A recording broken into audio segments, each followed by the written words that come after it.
बिस्मिल्लाहिर्रहमानिर्रहीम। कैसे हैं स्टूडेंट? उम्मीद करते हैं सब लोग ठीक होंगे। आज का जो हमारा टॉपिक है वो फर्स्ट ईयर चैप्टर नंबर 5.1 उसमें से हमने क्वेश्चन लिया है। उस क्वेश्चन के अंदर हमने उसका ग्राफ ड्रा करना है और सोल्यूशन रीजन भी हमने उसका बताना है। ग्राफ ड्रा करने के लिए वो हमें कुछ इक्वेशन देता है, उन इक्वेशन को इक्वेशन ऑफ सिस्टम कहते हैं। ये इक्वेशन नहीं है बल्कि इनको इनक्वालिटीज़ कहते हैं। इनक्वालिटीज़ क्या आते हैं? अगर कहीं पे किसी भी अलजेब्रिक एक्सप्रेशन के अंदर साइन ऑफ इनक्वालिटीज आ जाते हैं, less than, greater than, equal to, ठीक है, लेस देन अकेला हो या ग्रेटर देन अकेला हो, तो अगर ये साइन आ जाते हैं तो हम कहते हैं इनक्वालिटीज। तो यहाँ हमारे पास दो इनक्वालिटीज हैं। एक है कि 2x माइनस का 3y लेस देन 6, दूसरी है 2x plus 3y less than equal to 12, और साथ ही उसने कहा x greater than equal to 0। मतलब जो वैल्यूज होंगी x greater than equal to 0 कहाँ होता है? x की वैल्यू जो होती है ना वो पॉजिटिव होती हैं पहले क्वाड्रेंट में और चौथे क्वाड्रेंट के अंदर। ये हमने ट्रिगोनोमेट्री फर्स्ट ईयर में इसको स्टडी किया। वो कहते हैं इसका जो सोल्यूशन रीजन आएगा वो हमेशा हमारा इसमें क्या रहेगा, वो हमारे पास रहेगा फर्स्ट एंड फोर्थ क्वाड्रेंट में। ये हम एंड में ग्राफ के अंदर देखेंगे। पहले आते हैं इसमें क्या करना है। ये स्टेप्स जो है सेम है, किसी भी तरह का क्वेश्चन क्यों नहीं जाता इसमें ग्राफ बनाने के हवाले से। इसकी टेक्निक यही होंगी जब वो इनक्वालिटीज़ की होती है। सबसे पहला काम होता है कि आपने इनक्वालिटीज़ का साइन ख़त्म करना है और इसकी जगह हमने लिखना है एसोसिएटेड या एसोसिएटिव इक्वेशन। क्या करना होगा? इसे साइन ऑफ इनक्वालिटीज़ को ख़त्म करके साइन ऑफ इक्वलिटी का डालना है, यानी कि इक्वल का साइन। जैसे आप ये डालेंगे उसके बाद आपने दो काम करने हैं। पहला निकालना है एक्स इंटरसेप्ट। एक्स इंटरसेप्ट की जब बात करते हैं, एक्स इंटरसेप्ट का मतलब है एक्स एक्सिस के ऊपर। एक्स एक्सिस के ऊपर वाई की वैल्यू होती है 0। मीन कि हमने इस इक्वेशन के अंदर y की जगह जब 0 पुट करेंगे तो ये वैल्यू सारी 0 हो जाएगी। 2x इक्वल टू 6, 2 को हम वहाँ जाके डिवाइड कर देंगे, x की कीमत 3 आ जाएगी। इस तरह हमारे पास एक पॉइंट बन जाता है 3, 0 का। फिर हम क्या करेंगे? y इंटरसेप्ट निकालेंगे। y इंटरसेप्ट में क्या करेंगे? x को 0 रखना है। इसी इक्वेशंस के अंदर हमने क्या करना है? x की जगह 0। जब x की जगह 0 रखेंगे तो ये तो खत्म हो जाएगा, माइनस का 3y आ जाएगा। माइनस का 3 जब वहाँ जाके डिवाइड करेगा तो वो आ जाएगा माइनस का 2। इस तरह हमारे पास सेकंड पॉइंट भी आ गया। मतलब एक ही लाइन जो होगी वो अपने दो इंटरसेप्ट बताएगी, एक होगा एक्स इंटरसेप्ट, एक होता है वाई इंटरसेप्ट। साथ ही आपने टेस्टिंग पॉइंट भी चेक करना है। टेस्टिंग पॉइंट में क्या करना है? आपने इस ओरिजिन की वैल्यू जो 0, 0 है वो इसमें पुट करनी है। अगर इसमें पुट करें मतलब एक्स की जगह 0, वाई की जगह 0, 0, 0 हो जाएगा। 0 इक्वल तो नहीं होता लेकिन लेस देन 6 जरूर होता है। लिहाजा हम कह सकते हैं कि ये जो टेस्टिंग पॉइंट है वो सेटिस्फाई करता है, और जो सेटिस्फाई करता है उसका जो सोल्यूशन रीजन होता है वो टू वर्ड द ओरिजिन होता है। ये हम ग्राफ के अंदर देखेंगे, टू वर्ड द ओरिजिन का वहाँ समझ आता है कि ग्राफ जब बनाते हुए। अभी हम टेस्टिंग पॉइंट को यहाँ पे देख रहे थे कि सेटिस्फाई करता है। दूसरी इनक्वालिटीज के अंदर अभी वही प्रोसीजर है। एसोसिएटिव इक्वेशन लिखेंगे। एसोसिएटिव इक्वेशन के अंदर हम क्या करेंगे? साइन ऑफ इनक्वालिटी खत्म करके इक्वल का साइन लगा देंगे। उसके बाद हम पहले क्या निकालेंगे? इसका एक्स इंटरसेप्ट। एक्स इंटरसेप्ट निकालते हुए हम वाई को रखेंगे 0 के बराबर। वाई के 0 के बराबर रखने से ये वाली वैल्यू सारी 0, ये वाली वैल्यू सारी 0, 2x इक्वल टू हो जाएगा 12। 2 को जाके डिवाइड करेंगे, 6 जवाब आ जाएगा। ए, बी और ये सी पॉइंट कहलाएगा, वो आ जाएगा 6, 0। फिर हम निकालेंगे वाई इंटरसेप्ट। वाई इंटरसेप्ट में आपने क्या करना है कि x को 0 रखना है। किसमें? जो इक्वेशन आप बनाते हैं, x की वैल्यू 0 पुट करने पर 3y इज इक्वल टू हो जाएगा 12, और 3 वहाँ जाके डिवाइड करेगा तो आ जाएगा 4। तो हमारे पास चौथा पॉइंट भी मिल गया 0, 4 का। उसके बाद टेस्टिंग पॉइंट। टेस्टिंग पॉइंट में वही ओरिजिन की जगह 0, 0। मतलब आपने इनक्वालिटीज के अंदर चेक जो आपने करना है वो इनक्वालिटी को करना है। x की जगह 0, y की जगह भी 0, 0 प्लस 0, 0 हो जाता है। 0 छोटा होता है 12 से, तो ये हम कहेंगे कि सेटिस्फाई करता है, इसलिए इसके जो सोल्यूशन रीजन होगा टू वर्ड द ओरिजिन होगा। अभी तक हम बात कर रहे थे solution region toward the origin है या जिस तरह भी है। ग्राफ हम बनाते हैं। मैं ग्राफ जो है वो पेंसिल का भी इस्तेमाल करूँगा, लेकिन बाद में मैं इसको ख़त्म कर दूँगा वो बताने के बाद। अब आते हैं कि ग्राफ बनेगा कैसे। बड़ा सिंपल सा इसका तरीका है। सबसे पहला पॉइंट है ए के अंदर वैल्यू, पहली वैल्यू जो होती है वो x की होती है, दूसरी y की। x की वैल्यू 3 और y की वैल्यू 0, वो इस पॉइंट पे बनता है। आपने इसको नाम लिख लेना है, a जो है वो 3, 0 का। दूसरा पॉइंट जो है वो b, उसमें वैल्यू जो है वो है 0, -2। अच्छा, x की वैल्यू जो होती है वो राइट साइड पे पॉजिटिव होती है, लेफ्ट साइड पे x की नेगेटिव होती है। y की वैल्यू अपर साइड पे जो होती है पॉजिटिव, लोअर साइड पे जो होती है वो नेगेटिव होती है। अब जो बी पॉइंट है उसमें x की वैल्यू 0 है, मतलब y एक्सिस पे चलना है। इसमें नेगेटिव का साइन किया नीचे की तरफ, नेगेटिव कितना है 2, तो -2 पे, यानी कि बी की वैल्यू जो आती है वो आती है 0 और -2। तो आपने इन दो पॉइंट को ए और बी, क्योंकि एक ही लाइन के ऊपर है इसलिए इन्हीं को मिलाते हुए आपने सीधी लाइन खींच देनी है। ये स्केल से करना है, क्योंकि मैं स्केल का इस्तेमाल नहीं कर रहा, मैं हाथ का इस्तेमाल कर रहा हूँ, इसलिए टेढ़ी मेढ़ी लाइन हो सकती है। तो ये आपने ड्रा कर दिया। एक और चीज़ जो मेन याद रखनी है, जो आपने ये जब ये दो एक्स एक्स और वाई एक्सिस, एक लेक्चर मैंने दिया हुआ उसमें इनइक्वालिटी के हवाले से डिस्कस किया हुआ है, जहाँ पे ये दोनों एक्स एक्सिस वाई एक्सिस मिलती हैं वो ओरिजिन होता है। ओरिजिन पे तमाम वैल्यू 0 0 मान जाती हैं हम लोग। फिर x के इसे राइट साइड पे चलें तो x की वैल्यू सारी पॉजिटिव, इसके अपर साइड पे चलें तो y की वैल्यू सारी पॉजिटिव। x एक्सिस के ऊपर अगर हम लेफ्ट साइड पे चलें तो नेगेटिव, y एक्सिस पे अगर लोअर साइड पे निकलेंगे तो नेगेटिव। तो अब यहाँ के हमने इन दोनों को पॉइंट को मिलाते हुए लाइन खींच दी।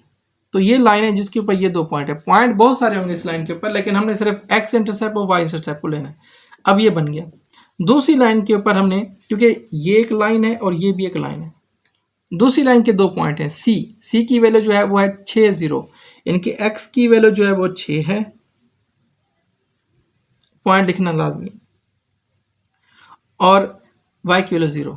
डी पॉइंट के ऊपर x की वैल्यू 0, y की वैल्यू 4, वो यहां पे है 0 और 4। फिर आपने इन्हीं दो पॉइंट्स को मिलाना है और इसको मिला के थोड़ा सा आगे खींच देना है। अब बात आते हैं कि इनका जो मैंने टेस्टिंग पॉइंट की, ये लाइन बनाने के बाद जो मेन चीज़ होती है वो होती है ग्राफ को शेड करना।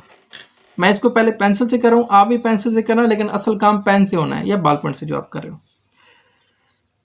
टेस्टिंग पॉइंट जो है वो दोनों इक्वेशन सेटिस्फाई करती हैं, मतलब ये लाइन भी सेटिस्फाई करती है।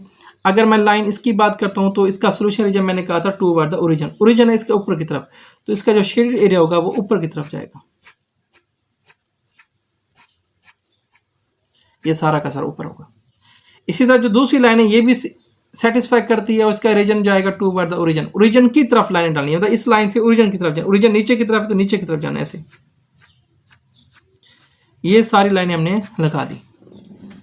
अब जो मेन चीज समझनी है, उसने कहा हुआ था कि x जो है वो ग्रेटर देन इक्वल टू 0। इसका मतलब ये होगा कि लाइनें जो हैं वो y एक्सिस से लेफ्ट साइड पे होंगे नहीं, क्योंकि x एक्सिस की वैल्यू जो होती हैं वो कहाँ होती हैं, पहले और चौथे क्वाड्रेंट के अंदर। तो मैं दूसरे और तीसरे क्वाड्रेंट की जो लाइन है वो तो रेज कर देंगे, इसलिए मैंने पेन से इस्तेमाल किया ताकि इसको रेज कर सकें। ये हो गया। उसके बाद जो फिर हमारी बात होती है कि वो होता है इनका कॉमन रीजन, जहां दोनों की लाइनें मिलती है। दोनों का जो रीजन है वो आप देखें कि ये वाला जो नीचे की जो लाइन है, ये वाला हिस्सा इसका हिस्सा है, उसका नहीं है। ये ऊपर वाला हिस्सा, इसमें इसकी लाइनें हैं, इसकी नहीं है। तो कॉमन जो है वो इनका ये वाला एरिया है। तो आपने क्या करना है, जो कॉमन एरिया आता है उसको आपने उसी पेन से जो आप यूज कर रहे हो उससे शेड कर देना है, बाकी को आपने क्या कर देना है, रिमूव कर देना है। पेंसिल से ये फायदा है कि आपके पास ओरिजिन एरिया आ जाता है जो आप फाइंड कर रहे हैं।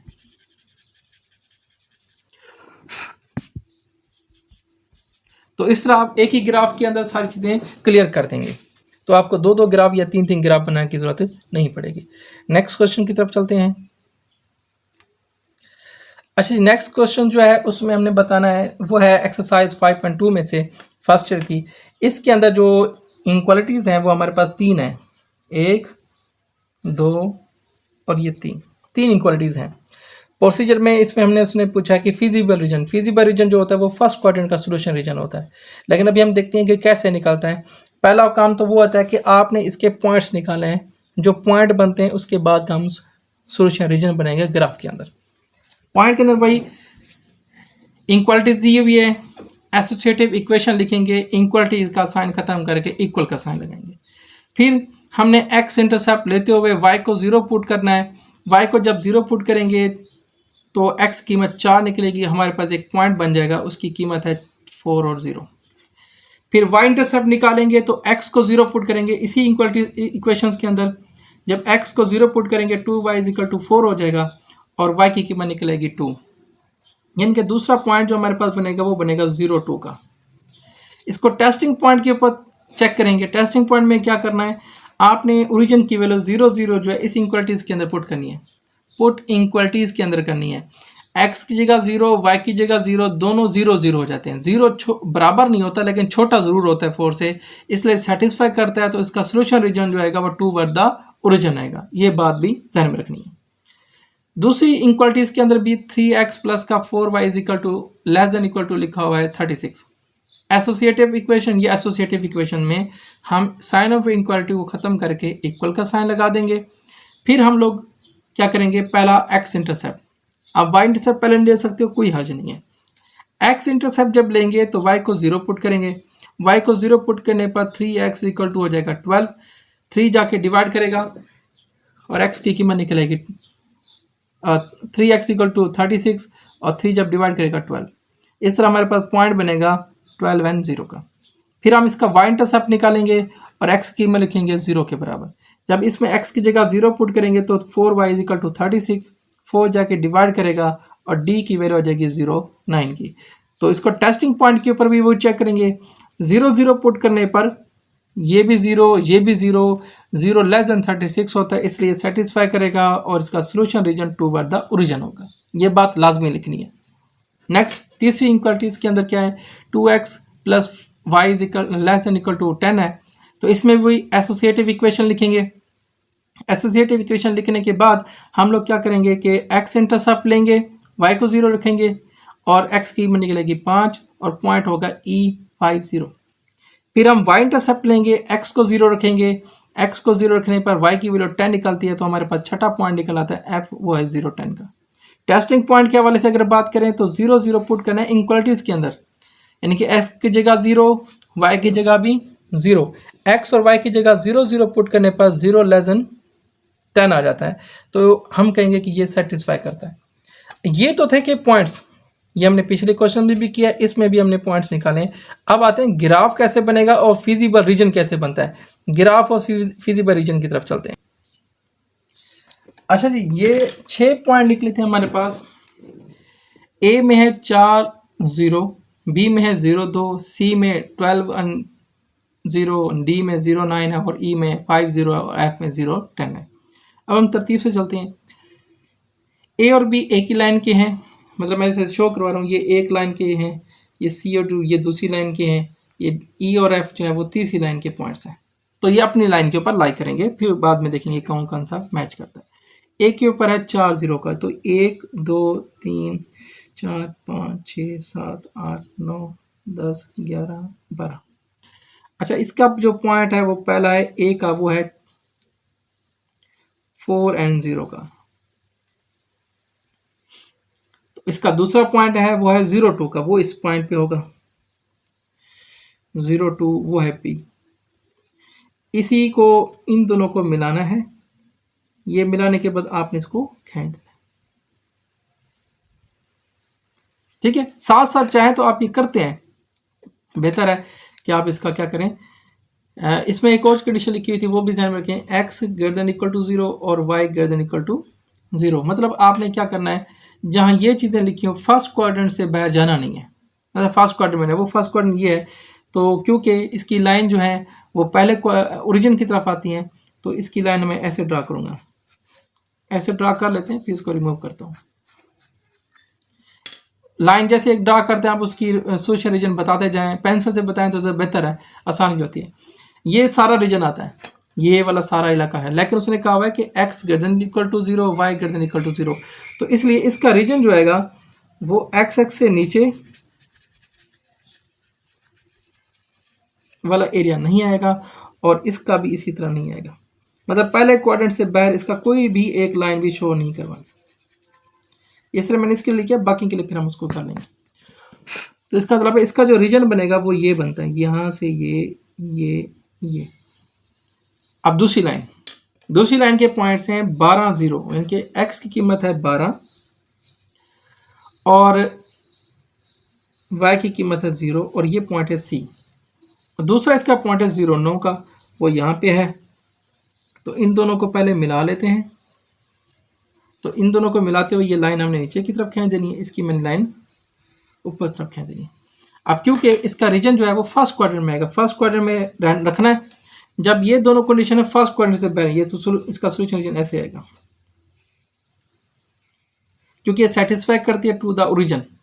ये बात हमने पहले भी कही है, अब भी ये रिपीट कर रहे हैं। पहले क्वाड्रेंट से बाहर नहीं गए, यहां से लेकर इस तक ये सारी ड्रा कर दी। ये लाइन नंबर 2 है। अब तीसरी लाइन में वो कहता है कि x में 5 है, वो इस जगह पे है।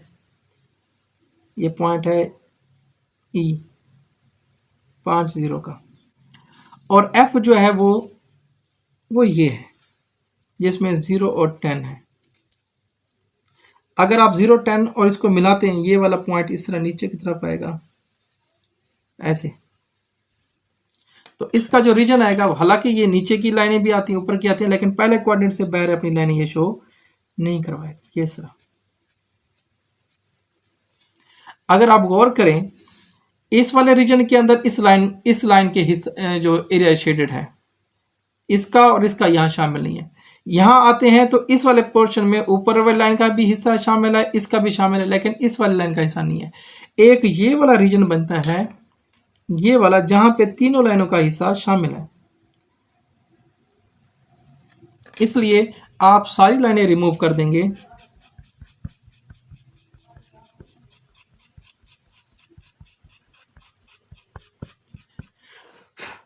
सिवाय इसके। तो ये है फिजिबल रीजन जो आमतौर पर हम लोग बात करते हैं। अब फिजिबल रीजन के अंदर जो पॉइंट्स होते हैं, ये कॉर्नर पॉइंट होते हैं, जो नुक्कर होती है। मतलब इसके अंदर फिजिबल रीजन हमारे पास ये वाला हिस्सा बना है, तो इसका कॉर्नर जो पॉइंट होते हैं, कॉर्नर पॉइंट जो इसके होंगे वो होगा एक ये वाला पॉइंट जिसका नाम है B, और इसकी कीमत है 0 और 2 का। एक पॉइंट है ये नीचे वाला 4, यानी कि इसका नाम है A, 4 और 0। और एक है ओरिजिन, क्योंकि वो भी इसका नुक्कर पॉइंट बनता है ना, जहाँ पे ये पॉइंट हमारे पास है। तो फिजिबल रीजन वो होता है जो फर्स्ट क्वाड्रेंट के अंदर लाई करता है और जिसमें तमाम की तमाम लाइनों का मुश्तरका इलाका शामिल हो। यानी कि हम कह सकते हैं कि ये वो रीजन है जहाँ पे तमाम लाइनों की जो है वो शेडेड एरिया शामिल होते हैं। तो इस लेक्चर में हमने देखा कि किस तरह हम लोग 3 इंक्वायरीज से सोल्यूशन रीजन फाइंड आउट करते हैं, और साथ ही मैंने आपको कॉर्नर पॉइंट के बारे में भी बता दिया। कॉर्नर पॉइंट का मतलब है जो सोल्यूशन रीजन होता है उसके जो पॉइंट्स बनते हैं जहाँ वो इंटरसेक्ट कर रही थी लाइनें, चाहे वो एक्स एक्सिस के ऊपर है, चाहे वो वाई एक्सिस के ऊपर है, चाहे वो आपस में है। सोल्यूशन रीजन के जो नुक्कर पॉइंट होते हैं, कॉर्नर पॉइंट होते हैं, वो हमारे पास सोल्यूशन रीजन के कॉर्नर पॉइंट कहलाते हैं। Thank you. इंशाल्लाह नेक्स्ट लेक्चर में मुलाकात होगी। जज़ाकल्लाह। अल्लाह हाफ़िज़।